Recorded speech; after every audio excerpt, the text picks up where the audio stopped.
Wait, what? Where am I? What is this? Hey, you. You're finally awake.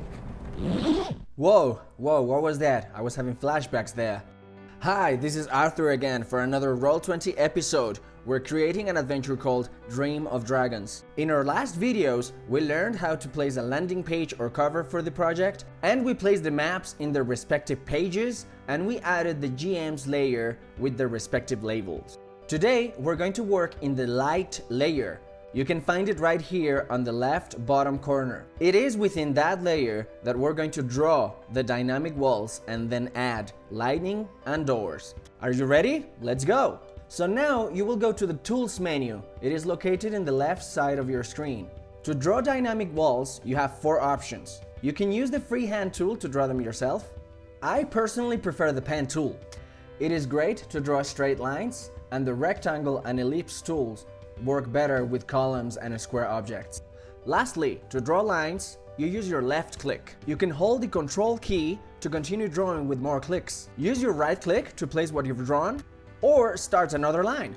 So, to start drawing walls, you choose a color and you choose the size of the line you want. The first thing I am going to do is use the pen tool to make this division. This is going to divide the small dungeon on the right from the surface map on the left. Remember that you're supposed to draw all these lines in the light layer.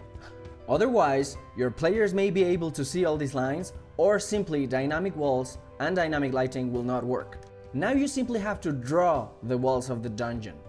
I am going to speed this up, but it is going to take a little while. You're going to have to take some minutes to place each wall how you want it. In case you have secret doors, it is important to leave that space blank. We are going to add a secret door there, and if you place a wall, unless it is an individual line, you're going to have to erase everything you've drawn.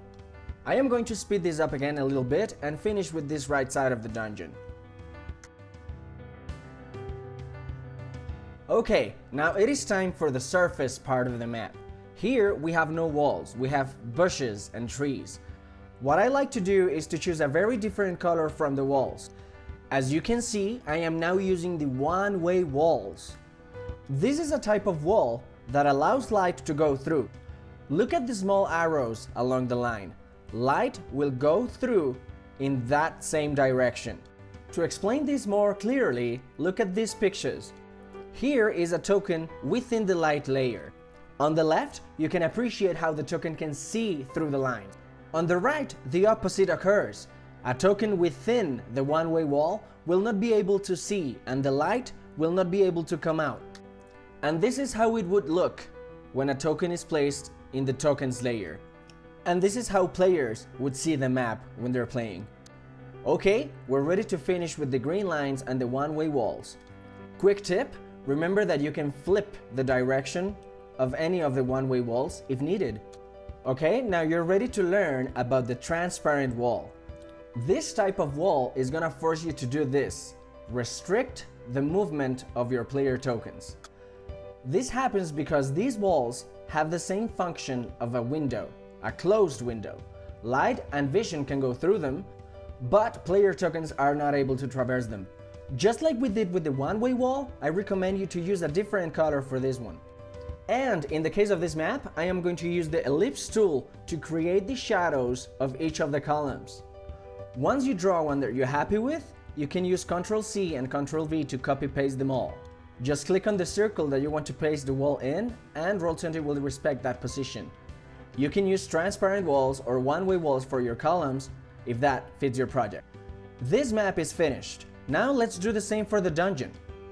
So, one more time, remember to place all your walls in the light layer of the map, and let's go.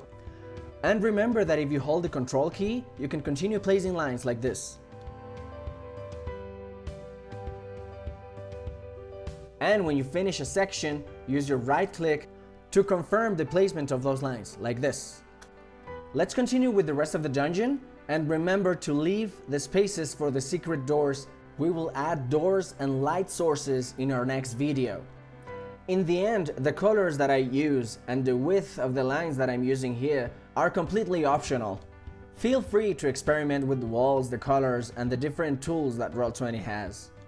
And lastly, just like we did with the other columns in the other map, I am going to copy paste this circle into the rest of the columns of the dungeon.